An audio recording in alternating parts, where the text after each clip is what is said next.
오늘은 네 번째 시간인데 사도행전 10장 1절에서 16절까지 말씀. 교수들은 전사님과 좋은 시간 가지세요. 사도행전 10장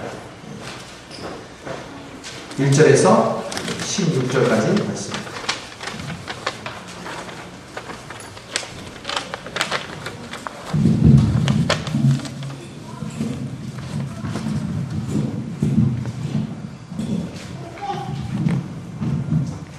네, 우리 한 절씩 저와 여러분이 교독하겠습니다. 사도행전 10장 1절에서 16절까지입니다. 가이사라에 고넬료라는 사람이 있으니 이달리아데라 하는 군대의 백부장이라.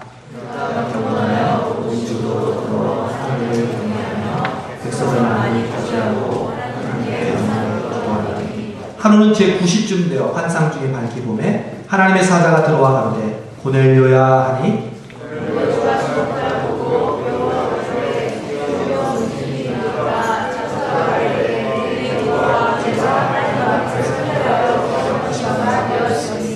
내가 지금 사람들을 요빠에 보내어 베드로라 하는 시몬을 청하라.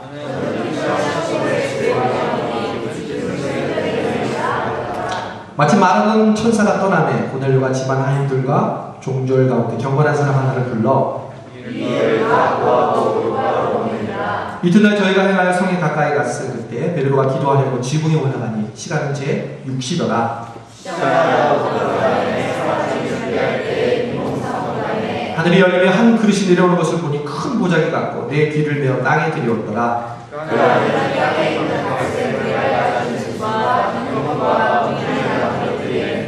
또 소리가 있으되 베드로야 일어나 잡아 먹으라 하거늘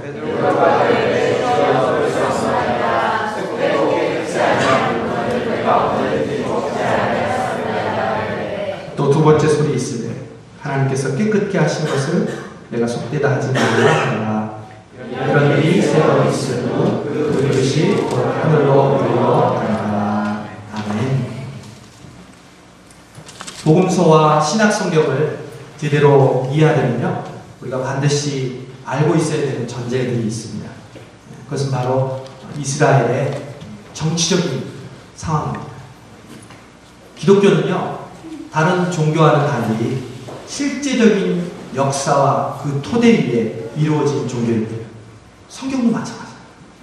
그냥 단군 신화나 그리스 로마 신화처럼 그 근거와 출처를 알지 못하는 사람의 구전으로 내려오는 그러한 책이 아니라 히스토리컬하게 실제적인 역사와 지리적이고 문화적인 배경 아래 쓰여졌던 책이 바로 성경이라는 겁니다.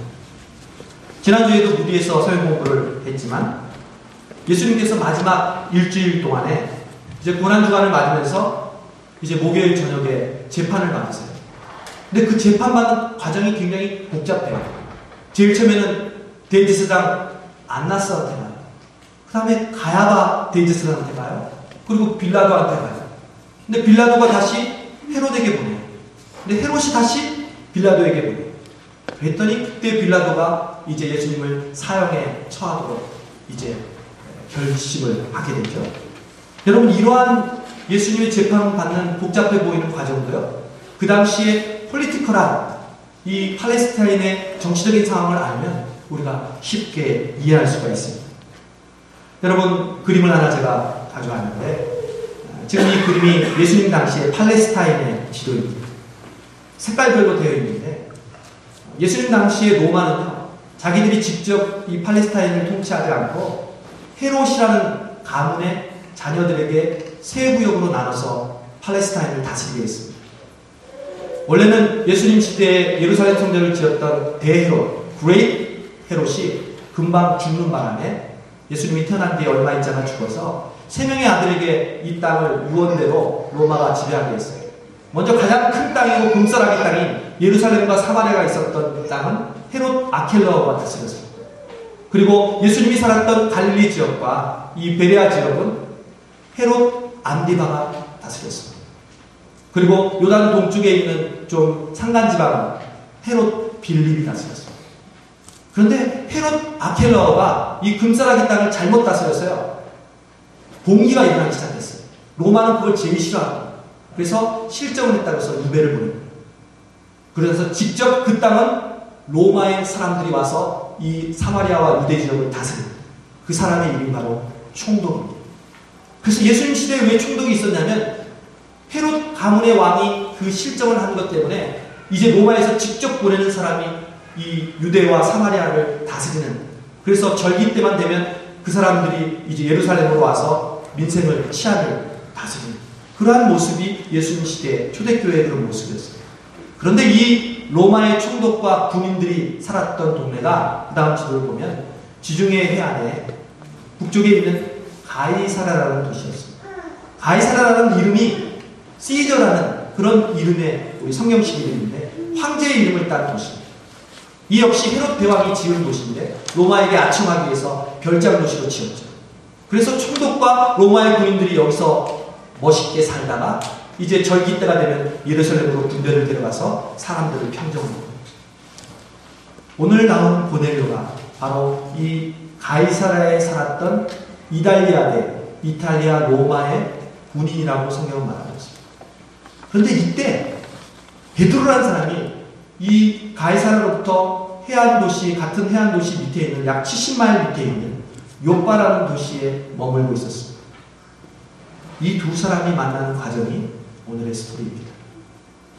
여러분, 고넬료는요, 초대교회 당시 가이사라에서 이스라엘을 지배하고 있는 군인이었습니다. 로마 군인. 성경은 그를 백부장이라고 이야기합니다. 백부장은요, 그냥 쉽게 얘기하면 100명의 졸병을 데리고 있는 군인을 말합니다. 우리로 따지면 중대장. 직업군인이죠.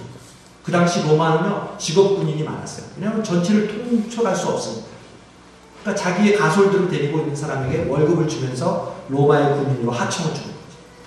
아마 고넬료도 100명의 그런 신하들을, 이 군솔들을 데리고 있는 그러한 로마 군인이었을 겁니다.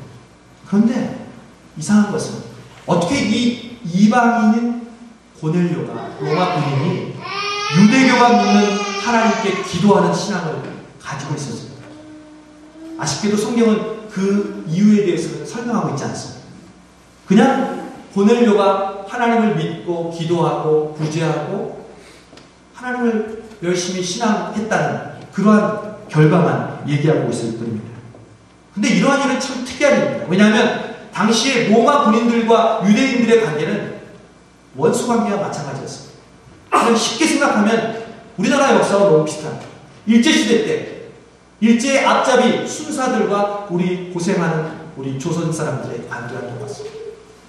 얼마나 억압하고 얼마나 사람들을 못살게 보고 세금을 착취했습니다. 사람들은 정말 끌어오른 거죠. 로마의 군사들의 모습을 보고. 그런데 이 고넬료에게 유대교의 신앙, 하나님을 믿는 신앙이 들어간 겁니다. 그래서 그뿐만 아니라 온 가족이 하나님을 경외하며 하나님을 신뢰하고 그 신앙생활을 하고 있었다고 성경은 오늘 시작하고 있습니다. 그런데 오늘 고넬료가 진정한 메시, 그냥 막연한 유대인이 믿는 그런 하나님이 아니라 지금 사도행전에서 누가가 계속해서 포커스하고 있는 복음을 받아들임으로 해서 그 복음을 받아들인 사람이 유대와 사마리아와 땅끝까지 이르러서 확장되는 모습의 주인공으로서 고넬료를 부각시킨 것을 볼 때 이제 복음이 어떻게 그에게 들어갔나, 이것이 누가가 지금 기록하려고 하는 포커스고 포인트입니다. 저는 이 고넬료를 보면서 고넬료가 어떻게 이런 축복을 얻었는가 말씀을 묵상하고 또 읽고 그 이유가 무엇인가 생각해 보게 되었습니다. 여러분, 고넬료도 지난주에 사울과 아나니아처럼 어떻게 보면 컨버전, 회심을 했는데 고넬료의 회심에도 특징이 있더라고요. 이 특징은 오늘날의 우리의 회심과도 똑같습니다. 고넬료는요, 성경에 뭐라고 했냐면 무엇보다도 심플하게 이렇게 정의했습니다. 고넬료는 경건한 사람입니다. 여러분, 경건이라는 단어가 뭡니까? 저희 장신대, 제가 장로의 신학대학 나왔는데 거기에 교훈이 뭐냐면 경건과 학문이에요. 정말 우리가 신앙생활을 하면서 경건하게 산다는 것, 저 사람은 정말 경건해 할 때 그 경건의 의미가 무엇이냐는 거죠. 저는 오늘 고넬료만큼 그 경건을 우리에게 잘 설명해 주는 사람은 없다고 생각합니다. 성경책을 옆에 끼고 목에 힘을 주고 아주 경건한 것처럼 보이는 외모가 아니라 성경이 말하고 있는 진정한 경건은 바로 이 고넬료와 같은 사람이라는 것을 우리가 배우게 된다는 거예요. 제일 먼저 경건한 고넬료의 특징은 무엇입니까? 고넬료는 하나님을 경외했다고 말하고 있습니다. 고넬료는요, 이방인이었지만 하나님을 경외하는 사람이었습니다. 하나님을 경외한다는 것은 무엇을 의미할까요? 어제 놀소에서는 성경 공부하는데 한 친구가 저에게 물었어요. 전 그 질문이 너무 좋게 들려요. 목사님, 왜 우리는 하나님을 아버지라고 부르면서 또 하나님을 두려워하라고 얘기합니까? 어떻게 그 두 가지가 동시에 존재할 수 있습니까? 그런데 정말 그 질문이 그럴듯해요. 어떻게 보면 그게 어울리지 않는 말이에요. 여러분, 친한 친구를 친하게 생각하는데 갑자기 그 친구가 두렵나요? 여러분의 엄마가 굉장히 친하게 느껴지는 엄마가 갑자기 두려워지나요? 물론 그럴 때가 있죠. 어렸을 때 성적이 떨어졌을 때 성적표를 가지고 엄마한테 발표하든지 무슨 잘못했을 때 엄마한테 발표하거나 선생님이 엄마 오라고 할 때 그때 두렵죠. 그러나 그런 차원이 아니라 정말 어떻게 이 친밀함과 두려움이 동시에 존재할 수 있냐. 이게 우리의 딜레마예요. 근데 이게 경외를 푸는 열쇠예요. 여러분, 성경은 뭐라고 얘기하냐면 하나님은 사랑이라고 이야기해요. 요한일서에 나오죠. 하나님은 사랑이시다. 그러나 히브리서에 또 이렇게 얘기합니다. 하나님은 우리를 심판하시는 분이시다. 여러분, 하나님이 사랑이시라는 말씀과 우리를 소멸하는 심판하는 불이라는 말씀은요, 동시에 존재합니다. 사도행전 5장을 제가 읽으면서요, 가장 적절한 예가 그거라는 사실을 깨닫게 됐어요. 사랑의 하나님이면서 은혜의 하나님이면서 동시에 불같은 하나님, 정말 두려워 떨게 만드는 하나님이라는 사건을 가장 잘 드러난 이야기가 사도행전 5장에 나온 아나니아와 삽비라 사건이에요. 여러분 기억하십니까? 사도행전 5장은요, 초대교회의 기하급수적인 부흥과 성장을 기록하는 그러한 시기에 기록된 장입니다. 한 번 설교하다가 3,000명이 회개했습니다.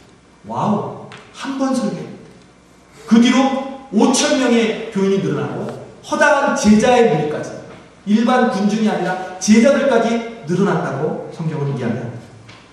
거기다가 소위 은혜를 받은 사람들이요, 어떤 붐이 일어나냐면 자신의 재물을 교회에다 바치기 시작했어요. 그것도 그냥 바친 게 아니라 전 재산을 교회에다 바쳤어요. 왜냐하면 교회는 그때 주요 하는 일들이 말씀과 기도뿐만 아니라 구제하는 일이었어요. 예루살렘 주변에는 가난한 사람들이 참 많이 살았어요.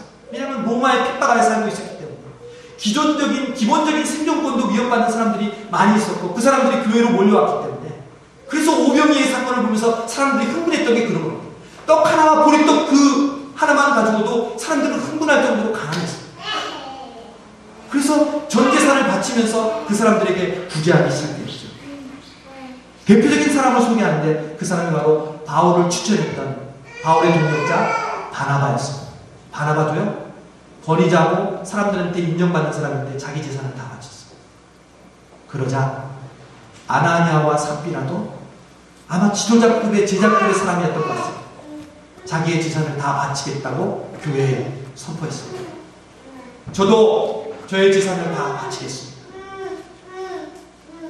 그런데요, 사람의 마음이 화장실 갈 때마하고 나올 때마다는 다르잖아요.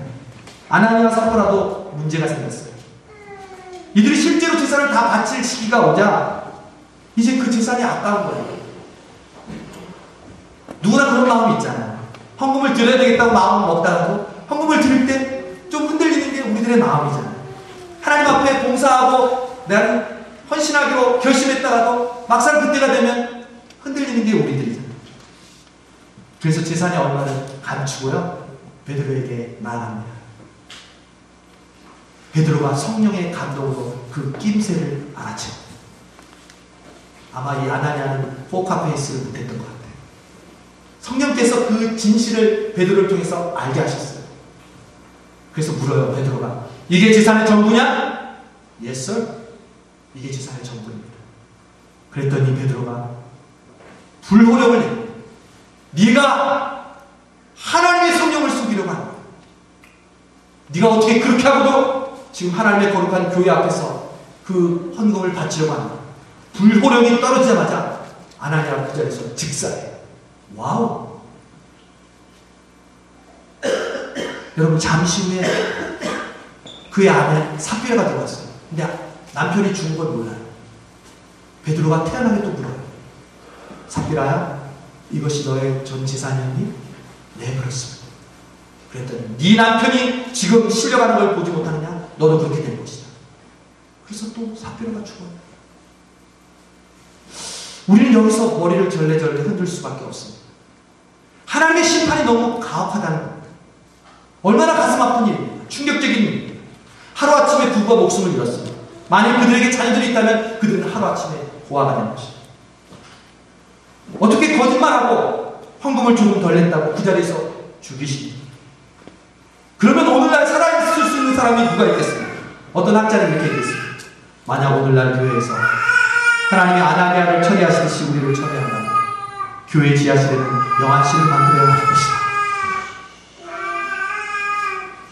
저도 베드로를 볼 때요, 목사로서 너무 심했다는 생각이 들어요. 사도라면 사랑과 용서를 베풀 줄 알아야지 거짓말 한 번 했다고 저주를 퍼부어요. 그래서 사람을 죽게 만들어요. 한 명도 아니고 두 명을. 그래서 대부분의 사람들은요, 아나니아와 삽비라의 이야기를 부담스럽게 생각해요. 그냥 슬쩍 넘어가요. 그냥 이런 스토리도 있었다, 레전드처럼 생각해요. 아니요, 이 사건은요, 전형적인 하나님의 성품을 우리에게 보여주는 사건. 교회에 침투하는 사단의 내부적인 공격을 박살내버린 사건. 하나님의 은혜와 사랑이 넘치고 있는 시기가 바로 그때였지만 소멸시키는 불과 같은 하나님이 그 자리에서 역사하시는 시기가 바로 그때임을 가르쳐주는 사건입니다. 그 당시에 초대교회는요, 교회에서 일어나는 놀라운 표적과 기사를 보고 수많은 사람들이 감동받고 교회로 몰려왔어요. 은혜와 사랑이 넘쳤다는 거죠. 분위기가 너무 좋았다는 거예요. 그러나 그것은 하나님을 두려워할 필요가 없다는 말이 아니었어요. 후에 저는 베드로전서에 있는 베드로의 고백을 통해서 마치 그의 베드로전서에 썼던 편지가 아나니아와 삽비라 사건을 회고하는 말씀처럼 들려졌어요. 여러분, 베드로전서 말씀 한번 보실까요? 오직 너희를 부르신 거룩한 자처럼 너희도 모든 행실에 거룩한 자가 되라. 기록하였으되 내가 거룩하니 너희도 거룩할지어다 하셨느니라. 외모로 보지 않고 각 사람의 행위대로 판단하시는 자를 너희가 아버지라 부른즉 너희의 나그네로 있을 때 두려움으로 지내라. 여러분, 아버지라 부른즉 사랑 안에서 지내라고 하지 않습니다.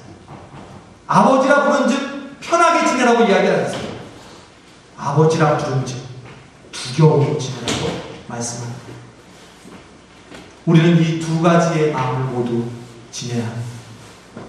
하나님을 향한 친밀함과 동시에 하나님을 두려워하는 마음. 여러분, 이제 여러분의 신앙 사전에 이렇게 정리하세요. 하나님을 향한 친밀함과 하나님을 향한 두려움은 절대 반대말이 아니다. 오히려 친밀함과 두려움은 동의어다. 친밀함과 하나님을 두려워하고 떠는 것은 같은 단어다. 여러분, 시편 기자는 그래서 적나라하게 이렇게 설명합니다. 여호와의 친밀함이 경외하는 자에게 있으며 그 언약을 저희에게 보이십니다. 여러분, 친밀한 자에게 여호와를 경외하는 하나님의 함께 하심이 동시에 존재한다는 것. 아무리 신앙생활을 오래 하고 교회를 열심히 다니고 봉사를 많이 해도 하나님이 두려운 줄 모른다면 그 사람은 경건한 사람이 아닙니다. 고넬료가 경건한 사람이었다고 하는 것은 그래서 하나님을 경외했다고 하는 말과 같습니다. 하나님을 두려운 줄 알고 살았다는 거죠. 메시아의 그분 앞에서 말하고 행동하고 그가 로마의 군인으로 살았지만 하나님을 두려워하며 살았다. 오늘 우리 남교회도요, 이러한 경건이 필요합니다. 우리가 예배를 컨템포러리하게 드리던, 또한 클래식하게 드리던, 우리가 또한 친근하던, 또한 더 친밀하던, 그것과 함께 항상 존재해야 되는 것은 하나님을 두려워하는 마음, 떨리는 마음. 하나님 앞에 있으면 우리가 두렵고 떨릴 수밖에 없는 마음. 여러분, 성경을 보면요, 수많은 믿음의 사람들이 다 하나님을 만나면요, 다 떨었어요. 여러분, 우리도 안 떨 것 같아요? 우리는 더 떨 것 같아요. 하나님이 나타나면, 하나님, 아버지, 아빠 하면서 이렇게 막 달려가면서 안을 것 같죠. 하나님의 거룩하심, 하나님의 그 완전하신 나타남에 우리는 두렵고 떨 수밖에 없어요. 그게 바로 친밀함과 두려움이 공존하는 그러한 우리들과 하나님의 만남의 모습입니다. 그 다음 고넬료의 특징을 보면요, 성경은 이렇게 말합니다. 백성을 많이 구제했더라. 여러분, 이제 경건의 정의를 고넬료를 통해서 한다고 말씀드렸죠. 첫 번째 경건한 사람은 하나님을 두려워하는 사람. 여러분이 경건한 사람이 되려면 하나님을 두려워해야 되고요. 두 번째 경건한 사람이 되려면 백성을 많이 구제했다는 그 특징이 우리에게 있어야 됩니다. 야고보서를 보면 이 의미를 가장 정확하게 표현해요. 적나라하게. 하나님 아버지 앞에서 정결하고 더러움이 없는 경건은 곧 고아와 과부를 그 환난 중에 돌아오고. 여러분, 뭐라고 했어요? 경건이란 무엇이냐? 야고보서는 고아와 과부를 환난 중에 돌아오는 것입니다. 여러분, 이것이 바로 고넬료가 백성들을 구제했다는 이 말과 일맥상통하지 않습니까? 그렇다면 고넬료는 경건한 사람이었어요. 왜? 그는 환난 중에 있는 고아와 과부 같은 백성들을 구제했기 때문에. 즉, 경건하다는 것은요, 이웃의 아픔을 함께하며 이웃의 필요를 채워주는 사람이 경건한 사람. 즉, 섬김이 없는 경건은 진정한 경건이 아니라는 겁니다. 진짜 경건한 사람은 다른 사람을 긍휼히 여기고 섬기는 마음이 우러나온다는 겁니다. 여러분, 명심하십시오.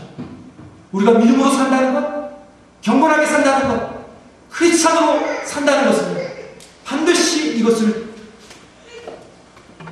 병행해야 합니다. 다른 사람을 긍휼히 여기는 마음, 다른 사람을 섬기는 마음. 경건은 한데 나는 다른 사람에게 관심이 없어요? 그 사람은 경건하지 않는 것입니다. 몇몇 통기자매들이 성경 공부를 하면서 이런 고백을 하는 걸 제가 들었어요. 예수님을 믿고 나서 저는 내 중심적인 삶에서 다른 사람을 생각하는 삶으로 변하게 되었다는 거죠. 맞습니다. 예전에는 자신만을 위해서 기도했는데 이제는 자연스럽게 다른 사람을 위한 기도가 나오고 다른 사람의 영혼에 대한 긍휼히 여기는 마음이 생긴다는 거죠. 그 사람은 지금 경건해지고 있다는 증거입니다. 경건은 성당을 동반하기 때문에 그렇습니다. 어느 대학가 주변에 옷가게를 하는 주인이 있었습니다. 실제로 한국에서 있었던 일인데, 어느 날 일찍 가게를 나와서 이 주인이 가게 문에 셔터를 열려고 아래쪽을 보는데 가게 앞에 지갑이 떨어져 있어요.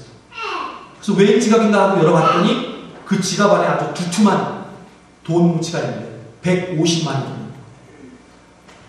돈이 조금이면 그냥 주인도 슬쩍 하려고 했지만 또 너무 많으면 부담스럽잖아요. 그래서 신고를 해야 되니까 그냥 돈이 너무 많아서 그냥 좋은 일을 해야 되겠다 양심에 걸리기도 하고, 그래서 이 가게 문 앞에다 이렇게 써붙였어요. 지갑 잃어버린 사람은 찾아가시오. 그랬더니 다음날 창백하고 말라 보이는 여학생이 찾아왔어요. 자기 지갑이라는 거예요. 자초지종을 얘기하는 걸 들어보고 실제로 지갑 안에 있는 아이디를 보니까 맞아요. 그래서 지갑을 돌려줬어요. 그랬더니 고맙습니다. 이 말 한마디만 하고 쌩하니 나가는 거예요.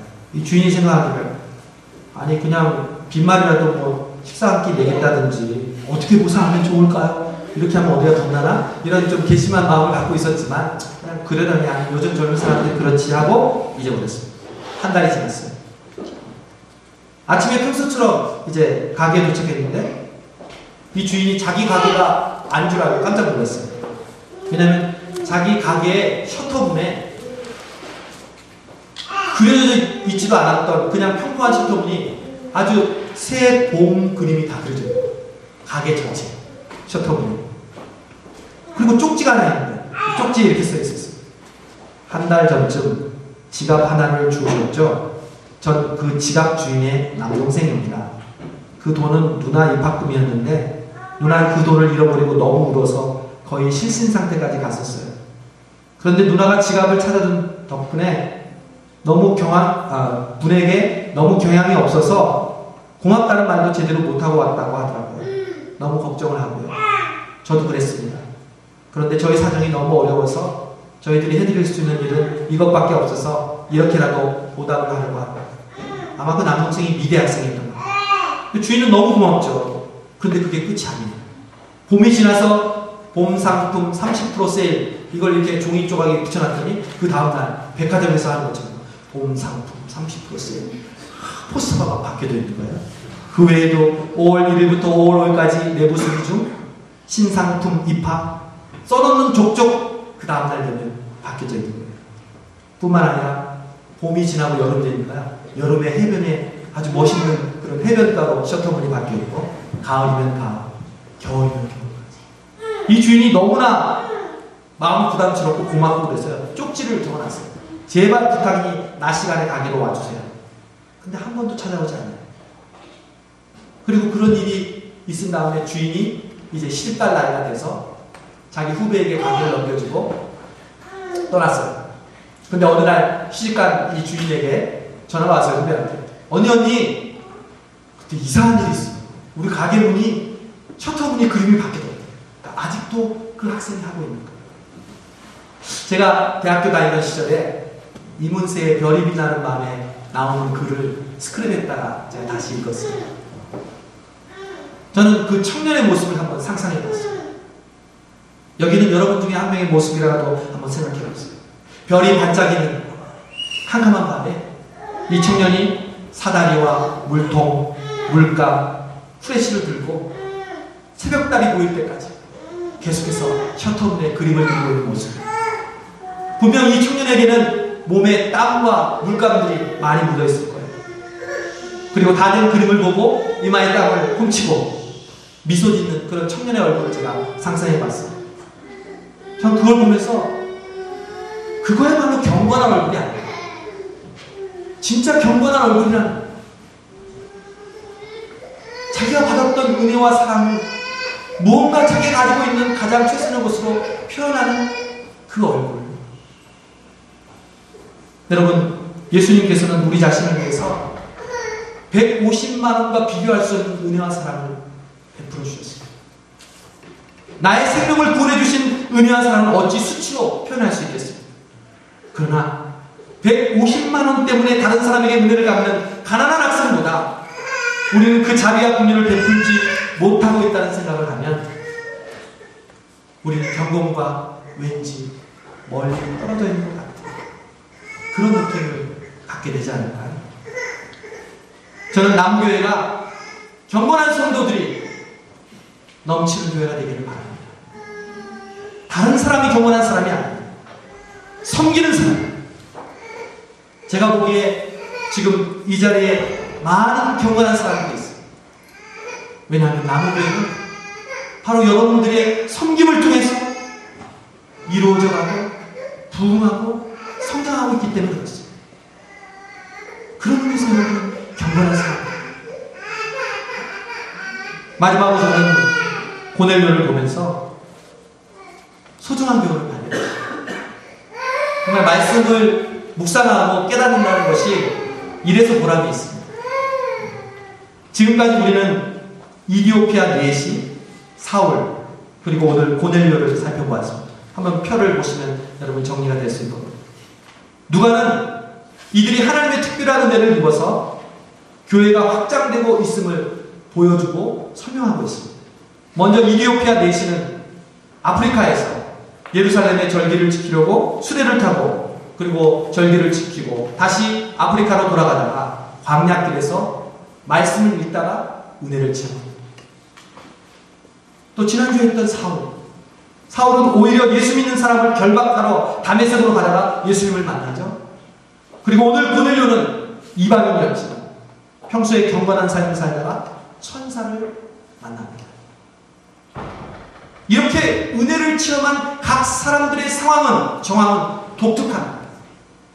같지가 않습니다. 그런데 이들에게 공통점이 있다. 그것은 하나님이 이들에게 응답하시고 나타나시는 방법입니다. 그것은요, 사람을 보내서 이 사람들을 만나게 하신다. 여러분, 이디오피아 내시에게는 누가 나타났습니까? 사마리아에서 전도하는 빌립이 나타났습니다. 하나님이 보내셨죠. 눈이 멀어서 기도하고 있는 사울에게 다메섹에 있는 아나니아라는 제자를 주님이 보내셨어요. 그리고 오늘 고넬료에게는 요바에 있는 베드로를 보내서 복음을 고넬료에게 전하게 하셨어요. 제가 이 사건들의 공통점을 보면서 깨달았어요. 아, 그렇구나. 경건한 사람들에게 하나님은 반드시 나타나십니다. 반드시 은혜를 베푸십니다. 말씀을 향한 갈망으로 뜻도 모르면서 성경을 읽고 있는 이디오피아 내시에게 하나님은 그렇게 나타나셨어요.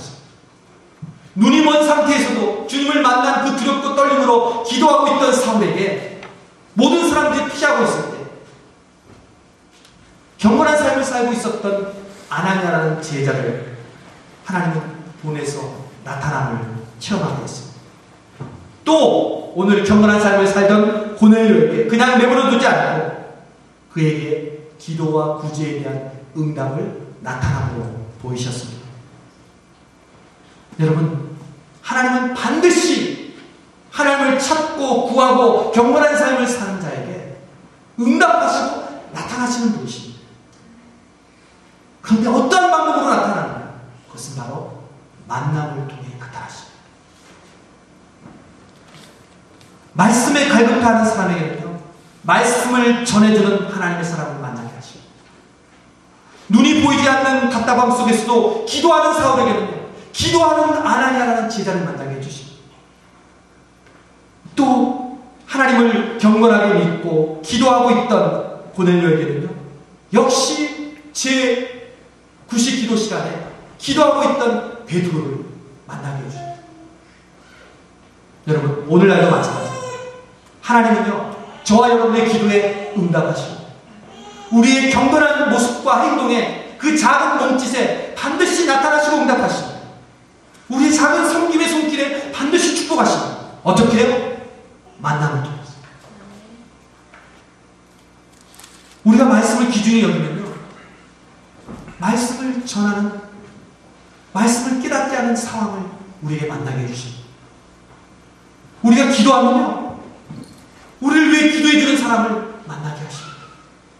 우리가 자비를 베풀면 우리에게 더 큰 자비를 베푸는 사람을 우리에게 만나게 해주십니다.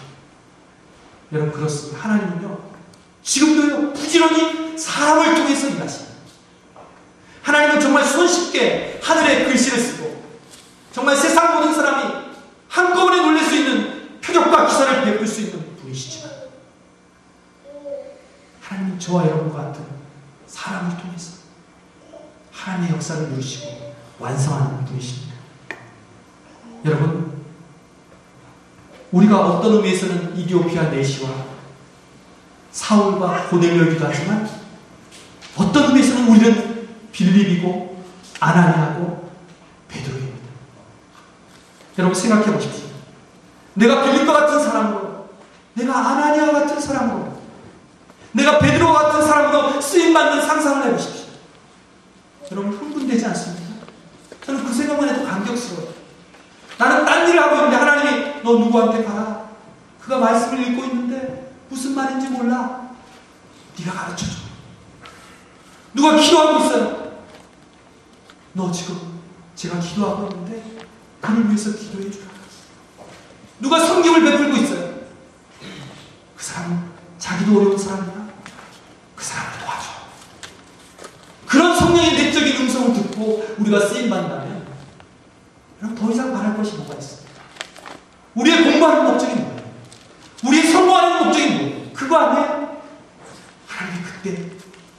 우리를 쓰시고자 할 때 우리가 하나님의 그 쓰임받는 사람이 되는 것.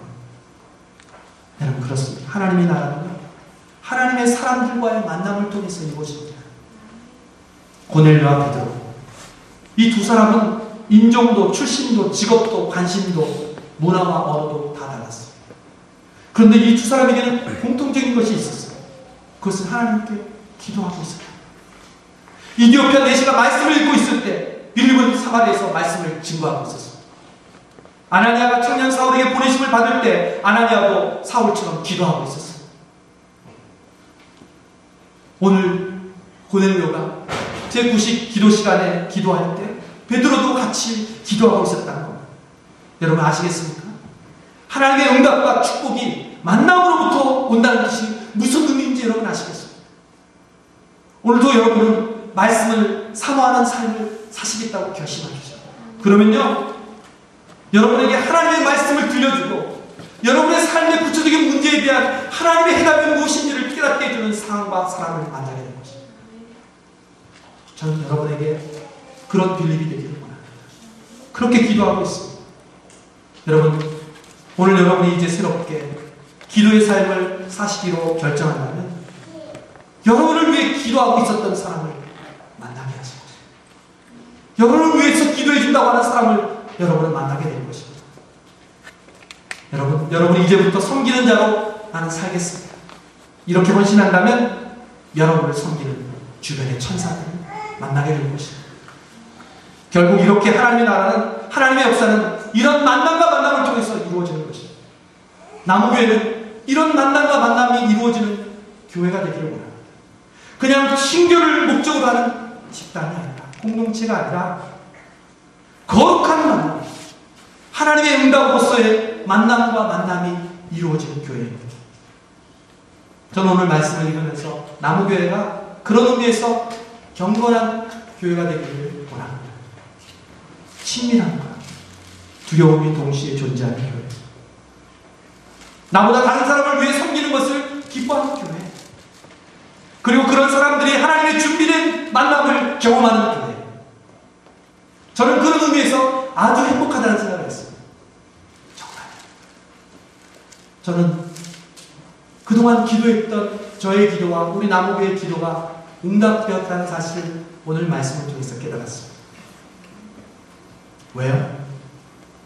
바로 제 앞에 있는 여러분을 만났기 때문에 그렇습니다. 여러분이 제 기도에 응답을 하나님께서는 제 기도를 들으시고 여러분을 빌립처럼 아나니아처럼 그리고 베드로처럼 저와의 만남을 갖게 하셨습니다. 그렇구나. 하나님이 내 기도를 들어주는구나. 여러분, 교회를 만난다는 것, 성도가 목회자를 만난다는 것, 목회자가 성도를 만난다는 것, 성도가 성도를 만난다는 것은 놀라운 은혜와 축복이 아닐 수가 없습니다. 저는 오늘 이 성찬을 통해서 그런 만남의 축복과 은혜가, 그런 경건함의 은혜가 우리 남우교회와 새봄을 맞는 여러분의 삶 속에 충만하기를 바랍니다. 기도하겠습니다.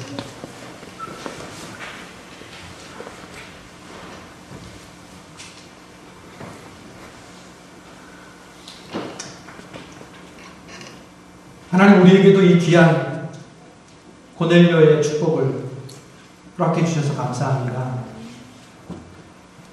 우리가 하나님을 저버리지 않고 그 믿음의 끈을 놓지 않고 하나님을 구하고 기대했더니 남우교회를 만나게 해주셨습니다.